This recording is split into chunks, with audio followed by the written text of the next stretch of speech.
नमस्कार, मैं सुभाष रजक और आप देख रहे हैं अपना नालंदा, अपना शहर, अपना खबर। स्थान बिहार शरीफ, नालंदा। आज राजनीति के मैदान में एक बड़ा बदलाव दर्ज हुआ है। नालंदा जिला परिषद के अध्यक्ष तनुजा कुमारी ने जन स्वराज का दामन थाम लिया है। सिर्फ उन्होंने ही नहीं बल्कि उनके साथ आए सैकड़ों समर्थकों ने भी प्रशांत किशोर के विचारों को अपनाने का संकल्प लिया है। पार्टी कार्यालय में हुए इस पल ने मानो एक नई शुरुआत को जन्म दिया है। तनुजा कुमारी ने साफ कहा, बिहार में अब बदलाव की बयार बह रही है और उस बदलाव का हिस्सा बनना हमारा लक्ष्य है। उन्होंने प्रण लिया कि जन स्वराज की विचारधारा को जन जन तक, घर घर तक पहुंचाया जाएगा। विधानसभा चुनाव लड़ने के सवाल पर भी उनकी बात काफी साफ रही। फिलहाल उनका ध्यान संगठन को मजबूत करने पर है, लेकिन पार्टी जो भी जिम्मेदारी सौंपेगी उसे पूरे मन और समर्पण के साथ निभाएगी। दोस्तों, यह सिर्फ एक राजनीतिक घटना नहीं है बल्कि संकेत है कि नालंदा की धरती से अब नई सोच, नई ऊर्जा और नई दिशा निकल रही है। आज जब जनता बदलाव चाहती है तो तनुजा कुमारी जैसे जनप्रतिनिधियों का जन स्वराज से जुड़ना बदलाव की उस तस्वीर को और मजबूत कर रहा है। तो क्या यह कदम आने वाले दिनों में बिहार की राजनीति का नया चेहरा बदल देगा? क्या जन स्वराज की यह बढ़ती ताकत विधानसभा चुनाव में बड़ा असर दिखाएगी?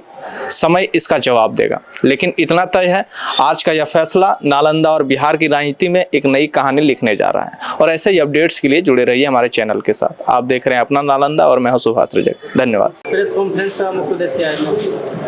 सभी को मेरा नमस्कार। आज कॉन्फ्रेंस मैं जन स्वराज में कल जुड़ी हूँ। आज यहाँ कॉन्फ्रेंस के लिए आई हूँ जो हमारे नालंदा जिला के सभी जिला जन स्वराज के अभियान के तहत सभी हमारे भाइयों बहनों जुड़े हुए हैं। उनसे आज रूबरू भी होंगी और इनके बारे में कुछ और जानने को मेरे को मिलेगा। इस पार्टी में जुड़ने का मुख्य उद्देश्य क्या है? मेरा मुख्य उद्देश्य है कि हमारे कमलेश भैया, हमारे पूनम भाभी जो रिश्ते में मेरे मायके के की हैं, ये हमारे इनके बारे में बार बार हमें बता रही थी। बताते बताते मैं भी वीडियो देख रही थी। मुझे लगा मैं पंचायती राज के जिला परिषद के अध्यक्ष हूँ, पंचायत के लिए किस तरह से लड़ती हूँ जो आप लोग देखे हुए हैं। और यह जन स्वराज और जन प्रतिनिधि हूँ, तो जन जन के कैसे मैं सुदृढ़ करूँ उसके लिए हमेशा मैं लड़ती आई हूँ। उसको वहाँ कैसे मैं काम कर रही हूँ ये बताने की जरूरत नहीं है। आप 16 से हमें देख रहे हैं। हमारे सभी भाइयों, हमारे सभी नालंदा जिला के वासियों, हमें हमेशा उनके वर्ग को, उनके कैसे विकास हो उसके लिए मैं वर्क करते आई हूँ। तो इसमें हमने देखा कि जन स्वराज में जनता के लिए आवाज उठ रही है। एक एक गांव, एक एक पंचायत, एक एक घर के में उनकी किस तरह से आगे वो बढ़ सकते हैं उसकी ज्ञान दिया जा रहा है। ये प्रशांत जी का हमको बहुत अच्छा लगा कि वो जनता की सोच रहे हैं, ना कि हम क्या बनेंगे, हम क्या करेंगे। मैं इसलिए जुड़ी, ना कि हमको ये बनना, ये इसके लिए नहीं जुड़ी हूँ। मैं इसलिए जुड़ी कि हमको जनता को किस तरह अपने पंचायत को सुदृढ़ करना है, अपना नालंदा को सुदृढ़ करना है, अपना बिहार को करना है, अपने भारत को कैसे करें। जब एक पंचायत सुदृढ़ होती है तो एक राज्य होता है, राज्य होता है तभी भारत होता है। जब आज़ादी हुई थी उस समय से आप देखते आ रहे हैं कि धीरे धीरे गति बढ़ते जा रही है और भारत और आगे बढ़ते जा रही है। उसको और आगे कैसे ले जाए। पिछला बार आपने प्रेस कॉन्फ्रेंस में कहा था कि आपको गैर राजनीतिक पृष्ठभूमि होने के कारण भेदभाव झेलना पड़ा था। क्या लगता है जन स्वराज ज्वाइन करने के बाद आपको बराबरी का हक मिलेगा? वो तो संघर्ष मेरा है। मैं 16 से संघर्ष कर रही हूँ, आप लोग देखते भी आ रहे हैं। हर बार मेरा है काम करना। हम जिस पद पर आते हैं उस पद के लिए उसके की क्या कार्य है सभी को मैंने देखते हुए काम किया है। आप जब ये क्वेश्चन करते हैं किए हैं तो आपको जानकारी होगा कि मैंने 20 में या 21 में जब हम भाजपा अलग थे और मैं जदयू में थी, हमें गिराया भी गया था और फिर मैंने बना। और उसके बाद आपको पता है कि मैं पूरे नालंदा के लिए काम किए थे। उसके लिए दीन दयाल उपाध्याय हमको मिला था, तो हमने अपने पंचायत को सुदृढ़ किया था। हम अपनी योजनाओं को जो भारत सरकार, केंद्र सरकार दी थी उसको धरातल पर उतारा, जो हमारे सभी माननीय सदस्य ने और हमारे जितने जनप्रतिनिधि हैं वो साथ दिए थे, तब न मैंने धरातल पर उतारा था। जन स्वराज पार्टी नई पार्टी है, किसी अन्य पार्टियों से ये मुकाबला कर सकते हैं? जब कोई भी बच्चा आता है तो नया ही रहता है। उसको किस तरह से हमको करना है, कैसे काम करना है। क्या आप नया पार्टी की बात कर रहे हैं तो क्या जब भाजपा आई थी तो एकाएक आ गई थी, उसका कोई अथी था? वो भी तो एक दिन न पैर रखा। बच्चा आता है तो वो माँ की गोद में आता है, उसके बाद वो बैठता है, चलता है, तब वो दौड़ता है, तब अपने आप को देखता है कि हमको किस तरह माँ का ही शिक्षा, उसके बाद गुरु का शिक्षा, उसके बाद वो अपने पैर पर खड़ा था। इसी तरह बिजनेसमैन का नाम दिया जा रहा है मैडम कि ये तो बिजनेसमैन है। अभी तो मैं आई हूँ, ये आप लोग तो कुछ भी कर सकते हैं। अब मैं आई हूँ, उस पर वर्क करूंगी तब मैं कर सकती हूँ, अभी नहीं कर सकती। अभी मैं अपने एक एक पंचायत के लिए लड़ रही हूँ। अगर आपको मौका मिले तो कौन से विधानसभा से चुनाव लड़ना चाहेंगे? मौका इस सब के बारे में मैं नहीं कर सकती हूँ। मौका मिले, अभी हमने जन स्वराज के संगठन में जुड़ी हूँ, उसकी संगठन को मजबूती करूंगी। आगे जो भी हमारी जो जन स्वराज के संस्थापक हैं या उनके जो बड़े पदाधिकारी हैं, जो अध्यक्ष हैं, उनका जो आदेश होगा मेरे सर आंखों पे, और मैं उस चीज में लग जाऊंगी। शरीफ में तो बड़ी समस्या ये है कि ये एक एग्रीकल्चरल इंडस्ट्रियल बेल्ट था, जिसमें आपने सुना होगा कि एक वक्त था जब यहाँ 36 कोल्ड स्टोरेज थे with in mileage of only 10 kilometre. 10 kilometre के रेडियस में 36 किलोमीटर 36 कोल्ड स्टोरेजेस दुनिया में कहीं नहीं। और एशिया का सबसे बड़ा कोल्ड स्टोरेज बिहार शरीफ में 1947 में स्थापना हुई थी। तो इस इंडस्ट्री में भी सरकार ने कहीं योग नहीं दिया, किसानों को योग नहीं दिया, कहीं सहयोग नहीं किया, ना ही बिजली में सब्सिडी, ना ही बियाडा में कहीं भी सरकार ने इस इंडस्ट्री को कहीं बढ़ावा देने का कार्य नहीं किया। और आने वाले दिनों में हम समझते हैं हमारी सरकार आएगी तो यहाँ फूड प्रोसेसिंग इंडस्ट्री जरूर लगेगी, क्योंकि कहीं भी इंडस्ट्री लगती है तो वहाँ उसका रॉ मटेरियल होना चाहिए। जैसे बोकारो में, टाटा में, वहाँ आयरन एंड ओर है, the raw material is there. हमारे यहाँ रॉ मटेरियल एग्रीकल्चर प्रोडक्ट है, तो वो एग्रीकल्चर प्रोडक्ट के माध्यम से हम लोग एग्रीकल्चर से जुड़े हुए फूड प्रोसेसिंग इंडस्ट्रीज डालने की प्रयास करेंगे और उसको बढ़ावा देंगे। इस वार्ता का उद्देश्य है पंचायती राज का जिला परिषद अध्यक्ष श्रीमती तनुजा सिन्हा हमारे पार्टी में कल ज्वाइन किए। आज जिला में यहाँ उपस्थित होंगे। आप सभी मीडिया के बंधुओं के समक्ष उपस्थित होकर एक जिला को सभी वासियों को एक मैसेज देने के लिए यहाँ पर आप लोगों को बुलाया गया था कि ये राय है तो हमारी पार्टी जन स्वराज पार्टी एक मजबूत हुई है। ये जो भी दायित्व इनको दी जाएगी पार्टी के शीर्ष नेताओं के साथ में, इन्होंने अभी आप समक्ष बोले हैं कि हम उस दायित्व को निभाएंगे। और ये बात जो है हमें भी पता है कि ये जुझारू महिला है और जरूर निभाएंगे। इसी विषय के लिए यहाँ पर उपस्थित हुए आप लोगों के बीच। आप सारे मीडिया चैनल के माध्यम से मैं ये बताना चाहूँगा, खास करके नालंदा वासियों से मैं ये बताना चाहूँगा, ये हमारे जन स्वराज पार्टी के लिए एक बहुत ही बड़ा महत्वपूर्ण कार्य हुई है। जिला परिषद जिला अध्यक्ष श्रीमती तनुजा कुमारी और हमारे प्रशांत किशोर जन स्वराज के आदरणीय सूत्रधार प्रशांत किशोर जी की बातों में इन्होंने अपना मतलब ये कुर्बानी देने की बात की है। उन्होंने कहा कि हम बिहार के लिए कुछ ऐसा कार्य करेंगे। इनकी भी सोच ऐसी रही है कि मैं आज तक जिला के लिए करती आई हूँ, अब बिहार के लिए कुछ करेंगे। ये जुझारू है, कर्तव्यनिष्ठ है, करती है, जिसका खास उदाहरण मैं कंप्लीट कर सकता हूँ। सन 2016 से कंटिन्यूस मैं इनके साथ हूँ। मैं भी एक जिला पार्षद होने के नाते इनके पक्षधर भी रहा और खास करके इनके कार्यों में मैंने हाथें बटाई और बटाता रहूंगा। मैं भी पूर्व से जनसुराज में हूँ और अभी इनके साथ आने से हमें भी और दिलचस्पी बढ़ी है ताकि मैं जनसुराज के लिए कुछ और बेहतर कार्य कर सकूं।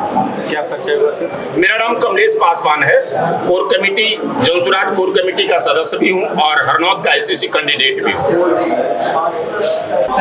जनसुराज आपको टिकट देने का काम करेंगे? जनसुराज सही लोग, सही सोच और कर्मठ कार्यकर्ता को टिकट देने का प्रयास कर रही है। आप सवाल कर रहे हैं कि आरसीपी सिंह जी की बेटी है। बड़े परिवार और बड़े रसूख वाले की बेटी हो सकती हैं, लेकिन जनसुराज वो पैमाना नहीं रखती है।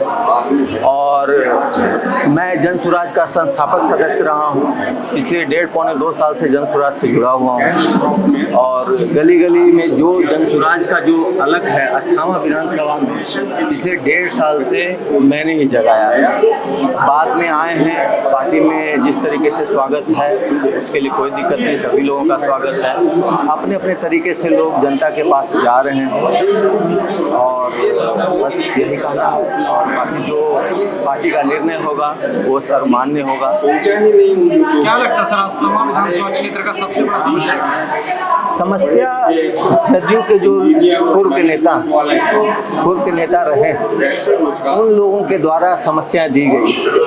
समस्याएं में डिग्री कॉलेज नहीं है अस्थामा विधानसभा। हमारे यहाँ 4 प्रखंड हैं, अस्थामा, बीन, सरमेरा और कतरीसराय। इन चारों प्रखंड में 40 पंचायत होने के बावजूद टोटल वोटर हैं 2,96,000 और 3.5 लाख से ज़्यादा की आबादी होने के बावजूद उन लोगों को डिग्री करने के लिए या तो बिहार सिर्फ या पटना जाना होता है। और वैसे हमारे क्षेत्र के विद्यार्थियों को अगर बिहार सिर्फ आते हैं तो 1 से 1.5 लाख रुपए ज़्यादा लगते हैं पूरा डिग्री कंप्लीट करने में। अगर वो पटना चले जाते हैं तो 2-2.25 लाख रुपए ज़्यादा लगते हैं, खर्च होते हैं। और उन विद्यार्थियों की समस्या ये भी होती है कि अपने माँ पिताजी से दूर रहकर उनको दूसरे शहरों में जाना पड़ता है पढ़ाई के लिए। तो हम चाहते हैं कि वहाँ डिग्री कॉलेज हो, वहाँ पे मंडी आए जिससे कि कारोबार आगे बढ़ सके। साथ में इंडस्ट्रियलाइजेशन जो होना है, अगर इंडस्ट्री आएगी, हमारी सरकार आएगी, तो ऐसा नहीं है कि अस्थामा में ही आएगी। अस्थामा के लोग ही वहाँ पे इंडस्ट्री लगाने के लिए उनको प्रेरित करना पड़ेगा। और आप जो बड़े नाम की चर्चा कर रहे हैं, उनको भी जदयू में रहते हुए ये ध्यान देना चाहिए था कि ये सारी समस्याएं, क्योंकि वो सर्वे सर्वा थे, मुख्यमंत्री जी के करीब थे और शायद उन्हें कहा जाता है कि वो सेकंड मुख्यमंत्री भी थे नालंदा जिला के होने के बाद। तो बहुत सारी चीज़ों के उनके जो नहीं किए गए कार्य वो हमसे पूछे जाते हैं। प्लस वो 2 टर्म राज्यसभा के सदस्य रहे, 12 साल में उन्होंने क्या किया। 60 करोड़ रुपए का फंड जो एक अलॉट होता है, उनमें अस्थामा विधानसभा में कहाँ कहाँ दिया, सड़क में, नली में, गली में, अस्पताल में, सोलर लाइट में, कहाँ स्कूल भवन के निर्माण में, ये सवाल हमारे से आ रहे हैं। तो मैं भी उस सवाल का जवाब मैं उनसे, हमारे जो नेता शामिल हुए हैं उनसे भी जानना चाहता हूँ, जनता भी जानना चाह रही, क्योंकि पार्टी में होने के नाते मुझसे भी सवाल किया जाता है, जनता हमें से भी पूछेगी, तो ये सब सवाल तो उनके पास जाता है। साथ ही साथ सबसे बड़ी समस्या अस्थामा में बेरोजगारी की। बेरोजगार नवयुवक आपको गांव-गांव में सैकड़ों की तादाद में, उनके लिए क्या होना चाहिए ये रोड मैप है। लेकिन करने के लिए मिल बैठकर जो हमारे बड़े नेता जिनका आप नाम ले रहे हैं, उन्हें भी साथ में मिल बैठकर समाधान निकालने की ज़रूरत है। और जनता से काफ़ी शिकायतें मिल रही हैं, मैं भी असहज हो जाता हूँ कुछ चीज़ों का जवाब देने के लिए, क्योंकि वो कार्य क्षेत्र मेरा नहीं था। पिछले 25 सालों से 27 सालों से वो कहते हैं कि मैं नीतीश जी के साथ था। लेकिन उसकी सवाल जनता मुझसे करती है और इसके लिए उन्हें जवाब देना चाहिए जनता को।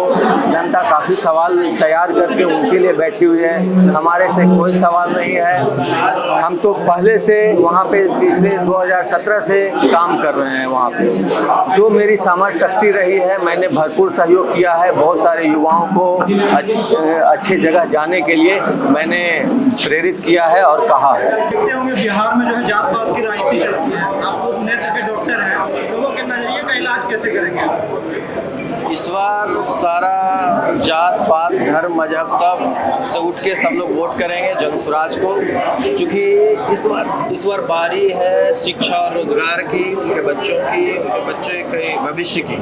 इसलिए सब इस बार जात पात से उठ कर मंदिर मस्जिद के लिए वोट नहीं करेंगे। इस बार एक बार तो जरूर ये लोग सभी लोग करेंगे अपने बच्चे के लिए, शिक्षा के लिए, रोजगार के लिए। सिर्फ नालंदा का सबसे बड़ा समस्या क्या है? पूरा नालंदा जिला सबसे बड़ा समस्या है कि यहाँ पे पब्लिक को, जनता को कोई देखने वाला नहीं। सभी नेता यहाँ हैं जो रिपीट वाले हैं। वो समझते हैं कि हम नीतीश जी के चलते जीत जाते हैं। तो कोई भी गांव में कोई भी समस्या है, कोई देखने वाला नहीं है नज़दीक से।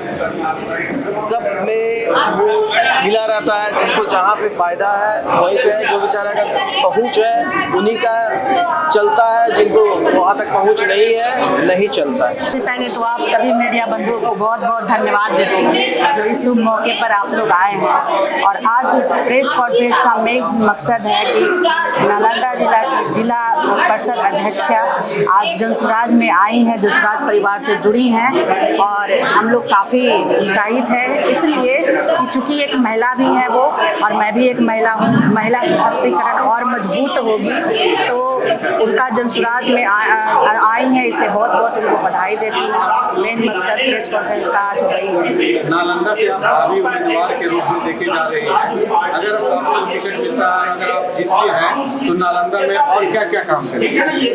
सर्वात तो देखिए, सबसे पहला जो मुद्दा है शिक्षा है और उसके बाद जो सबसे बड़ा मुद्दा है वो भ्रष्टाचार है।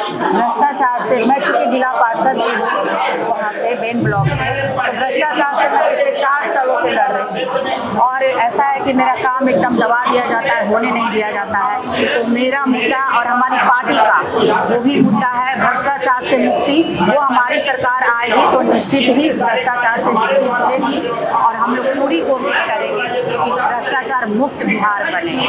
आज देखिए ये जो विषय हमारी बुलाई गई थी, इसमें तनुजा जी का ज्वाइनिंग कल हम लोग के जो आदरणीय प्रशांत किशोर जी के द्वारा मंच से किया गया था और यहाँ पे हम लोगों को इसे जो बुलाने का एक मुख्य कारण ये था कि आप लोगों ने देख रहे हैं, आप लोग मीडिया कवरेज सब लोग दिखा रहे हैं कि हमारी पार्टी का कितना योगदान और पार्टी का कितने भूमिका और पार्टी का कितने योजनाएं तो जनता के लिए खरी उतरी है।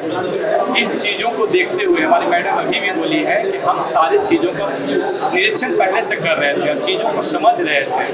तो अगर हमारी पार्टी के जितने भी सदस्य हैं, लोगों का कार्य को देखते हुए अगर तनुजा जी ज्वाइन की है, जिला परिषद अध्यक्षा हैं और इतनी बड़ी शख्सियत हमारे कार्यों को देखते हुए, हमारे पार्टी के नियम कानून को देखते हुए, हमारे पार्टी के बढ़ते जनाधार को देखते हुए ये ज्वाइनिंग की है, ये बहुत ही खुशी की बात है।